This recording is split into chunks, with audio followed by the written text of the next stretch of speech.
एक सुनसान बारिश भरी सड़क, रात का समय।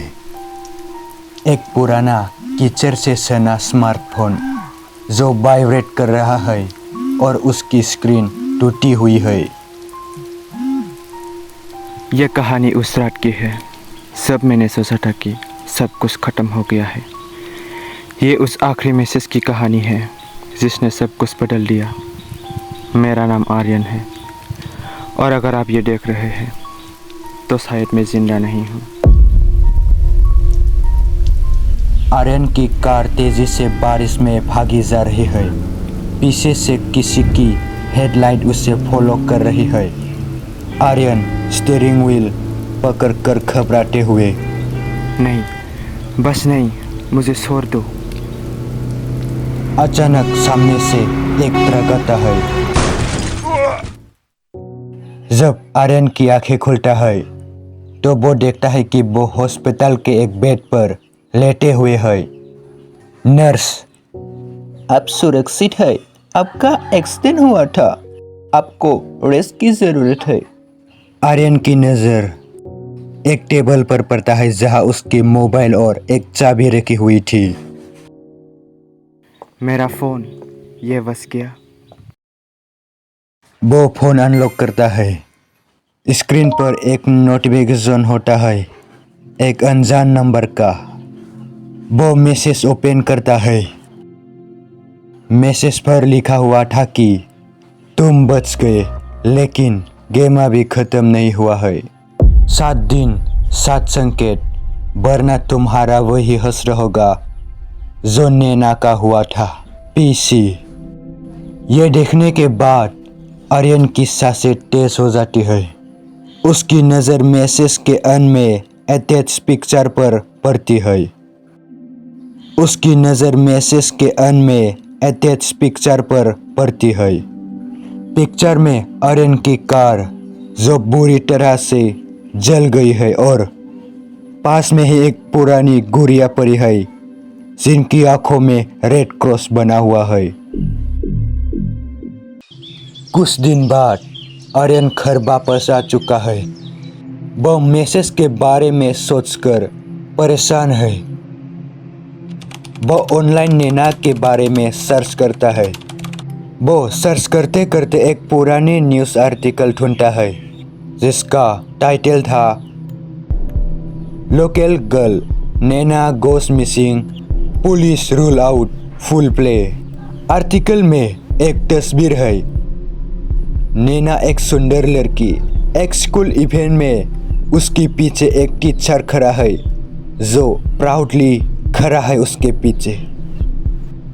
आर्यन जब ध्यान से देखता है तो उसे पता चलता है कि वो कोई और नहीं, प्रिंसिपल चौधरी है जो उसके एक नए स्कूल के प्रिंसिपल है। तभी आर्यन का फोन बजता है। एक नई नंबर से फोन पर कहा गया है कि पहला संकेत तुम्हारे सामने है। उसने जो सिपाया है वो तुम्हारे घर के बैकवार्ड में है। कॉल डिस्कनेक्ट हो जाता है। आर्यन घबरा कर अपने बैकवार्ड की तरफ दौड़ता है। वह कुछ नहीं सिवाय एक पुराना वेल के। वो वेल के अंदर झांकता है। तभी उसका फोन फिर से बजता है। एक वॉइस मैसेज।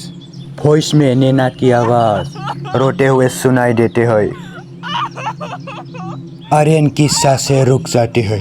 वो वेल में उतरने का फैसला करते हैं।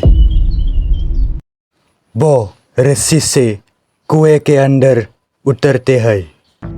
कुएं के नीचे कीचड़ से भरा हुआ है और कुएं के अंदर एक बॉक्स है। बॉक्स लॉक है और उस पर NC लिखा है जिसका फुल फॉर्म है नैना चौधरी। तभी उसे फोन पर दूसरा मैसेज आता है, समय कम है, बॉक्स खोलो, तुम्हारे पास मास्टर की है। आर्यन हैरान होता है। मास्टर की? उसे याद आता है कि एक्सीडेंट के बाद हॉस्पिटल में मोबाइल के पास पर एक ओल्ड की दी गई थी और वो उसे पॉकेट में लेकर आया था। वो की निकालता है और बॉक्स को खोलता है। बॉक्स के अंदर डायरी, सम फोटोग्राफ्स और एक ओल्ड पेन ड्राइव है। तभी ऊपर से एक आवाज आती है, आर्यन, तुम वहाँ नीचे क्या कर रहे हो? सब ठीक तो है ना? ये आवाज प्रिंसिपल चौधरी की थी। आर्यन की घबराहट बढ़ जाती है। वो बॉक्स को छुपाता है और रस्सी से ऊपर आ जाता है। जैसे ही वो ऊपर आता है तो वहाँ कोई नहीं था, सिर्फ प्रिंसिपल की कार दूर जाती हुई दिखाई देती है। आर्यन की नज़र जमीन पर पड़ती है। वहाँ एक फ्रेश सिगरेट पड़ा हुआ है।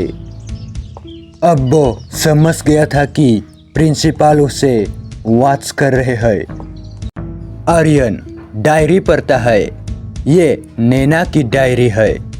डायरी में लिखा था कि आज प्रिंसिपल सर ने मुझे आफ्टर स्कूल रोकने के लिए कहा। उन्होंने कहा कि स्पेशल एम और मैं स्टेट लेवल कंपटीशन जीत सकता हूँ, लेकिन उसका टच अनकंफर्टेबल था। मैं डर गई हूँ। मैंने उन्हें नो कहा। अब वो गुस्से में है। उन्होंने कहा कि अगर मैंने किसी को बताया तो वो मेरी फैमिली को नुकसान पहुंचाएगा। मैं फंस गई हूँ। आर्यन पेन ड्राइव लैपटॉप में डालता है। उसमें एक हिडन फाइल होता है। वीडियो में प्रिंसिपल चौधरी नैना को धमकाते हुए दिखाई देते हैं। तुम्हारी लाइफ मेरे हाथ में है नैना, मेरी बात मान लो वरना। वीडियो बंद हो जाता है। तभी आर्यन का फोन बजता है। तीसरा मैसेज में लिखा था कि अब तुम सच जान चुके हो, लेकिन सच साबित करने के लिए एविडेंस चाहिए। वो एविडेंस तुम्हारे स्कूल के स्टफ नंबर लॉकर 7 में रखा है। लॉकर का कोड नैना की बर्थडे डेट है। आर्यन स्कूल जाने के लिए तैयार हो जाता है और कार लेकर स्कूल जाता है। उसे डेट डायरी में दिखाई देते हैं। आर्यन स्कूल के वॉल कूदकर अंदर घुसता है। स्टाफ रूम का डोर लॉक था, इसीलिए उसने घर की तोड़ी और अंदर चला गया। वो अंदर जाकर लॉकर नंबर 7 को देख लेता है और उसे खोलता है। लॉकर के अंदर एक ओल्ड मोबाइल फोन और एक की पड़ी है। तभी बाहर से, अंदर कौन है? मैंने पुलिस को बुला लिया है। आर्यन फोन और की पॉकेट में डालकर वापस विंडो से भागता है और कार में बैठकर घर आ जाता है। तभी उसे और एक मैसेज आता है उस फोन में। अगला संकेत वो जगह है जहाँ सब कुछ शुरू हुआ था। वो जगह जहाँ नैना ने अपनी आखिरी सांस ली थी। कौन था वो शख्स जो आर्यन को बार बार क्लू दे रहा था? प्रिंसिपल और नैना के बीच क्या हुआ था? क्या आर्यन सब कुछ जान जाएगा या जानने से पहले ही खत्म हो जाएगा?